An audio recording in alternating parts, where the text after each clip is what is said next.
Halo, selamat datang di channel Ruang Taktik. Di video kali ini, kita akan analisis kemenangan Real Madrid 4-0 atas Barcelona di semifinal Copa del Rey. Kalah di leg pertama serta kalah juga di ajang La Liga Maret lalu gak membuat Real Madrid pesimis untuk meraih kemenangan pada leg kedua semifinal Copa del Rey. Meski bermain di kandang lawan, Benzema dan kawan-kawan tampil impresif terutama pada babak kedua dengan melumat Barcelona 4 gol tanpa balas. Xavi masih dengan ide taktik yang sama. Balde diberi lisensi menyerang di sayap kiri yang cukup merepotkan pada awal babak dan menggunakan Araujo untuk mematikan Vinicius.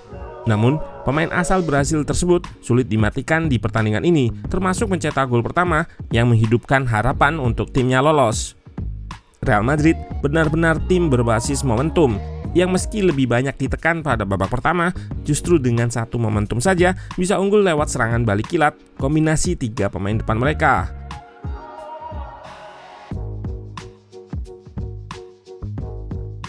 Selanjutnya, babak kedua Madrid justru memegang kendali, berani bermain possession dan beberapa kali melewati press Barca. Benzema jadi pahlawan dengan 3 golnya. Namun juga, jangan lupakan peran pemain senegaranya Camavinga yang tampil impresif sebagai bek kiri. Nah, penasaran dengan detail pertandingan dari segi taktikal? Let's go, kita bahas sama-sama. Barcelona turun dengan formasi 4-3-3. Di lini tengah menurunkan Sergi Roberto serta Franck Kessié karena Frenkie de Jong dan Pedri masih cedera.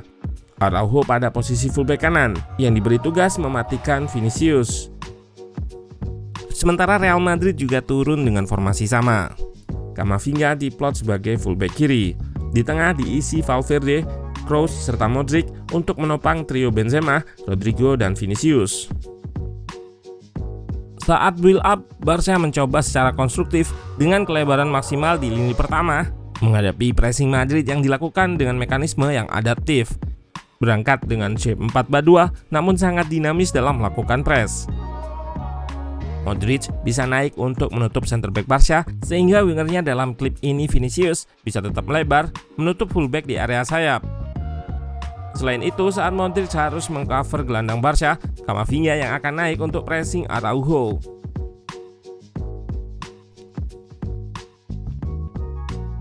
Barcelona beberapa kali melakukan direct build up untuk bypass atau eliminasi pressing Madrid dengan kemampuan long ball yang dimiliki oleh Ter Stegen.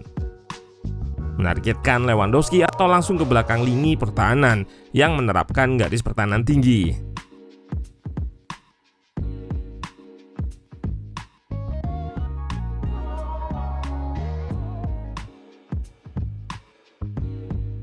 Di fase attacking, Gavi yang ditempatkan di posisi winger kiri seringkali bergerak masuk ke half space ataupun ke area tengah. Tujuannya untuk mengikat Carvajal dan buka ruang di sayap untuk overlap Balde.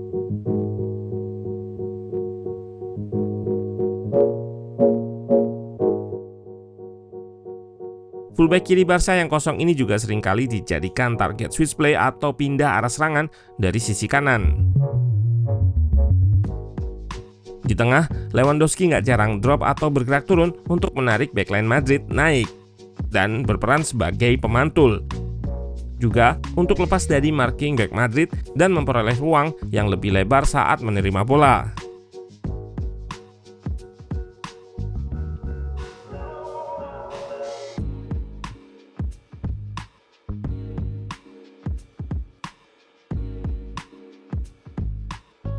Di kanan, seperti biasa, Rafinha mengandalkan kemampuan individunya untuk melakukan penetrasi ataupun cut inside. Jika di El Clasico sebelumnya ia cukup dominan di sisi kanan menghadapi bek kiri Madrid saat itu yaitu Nacho Fernandes, namun kali ini ia menemui hambatan bernama Camavinga. Camavinga yang berposisi asli sebagai gelandang oleh Ancelotti dipindahkan ke posisi fullback kiri untuk meredam Rafinha. Dan taktik ini berhasil. Ia berkali-kali mampu menangkan duel 1 versus 1 atas Rafinha. Dilihat dari statistik, ex-winger Leeds tersebut hanya bisa lakukan 1 kali successful dribble dari total 6 percobaan. Sementara itu, stat bertahan Camavinga sangat dominan. 8 tackle dengan persentase keberhasilan 100%, 7 clearance dan 6 recoveries. Menemui beberapa hambatan dari pertahanan Madrid, saat bisa menembus pun peluang-peluang Barca masih bisa dimentahkan oleh Courtois yang tampil gemilang dengan 5 saves-nya. Sementara itu di babak pertama, Madrid memang nggak dominan dalam penguasaan bola dan lebih banyak ditekan. Pada fase attacking, Madrid mencoba memaksimalkan kemampuan 3 pemain depan mereka yang diberi kebebasan untuk bergerak roaming atau keluar dari posisinya.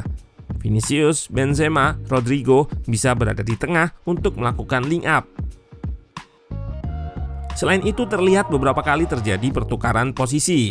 Di klip ini, Benzema yang sebelumnya berada di kiri dalam beberapa detik sudah berada di kanan, tukar posisi dengan Rodrigo untuk menyambut crossing dari Kroos ke tiang jauh.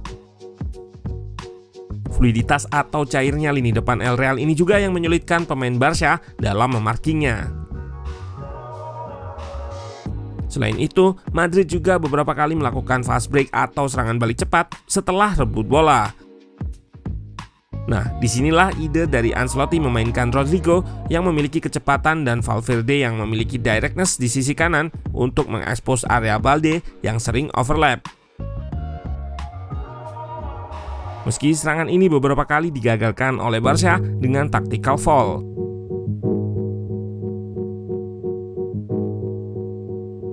Di akhir babak pertama, counter attack Madrid membuahkan hasil. Terlihat di sini 3 gelandang Barca di area tinggi tereliminasi.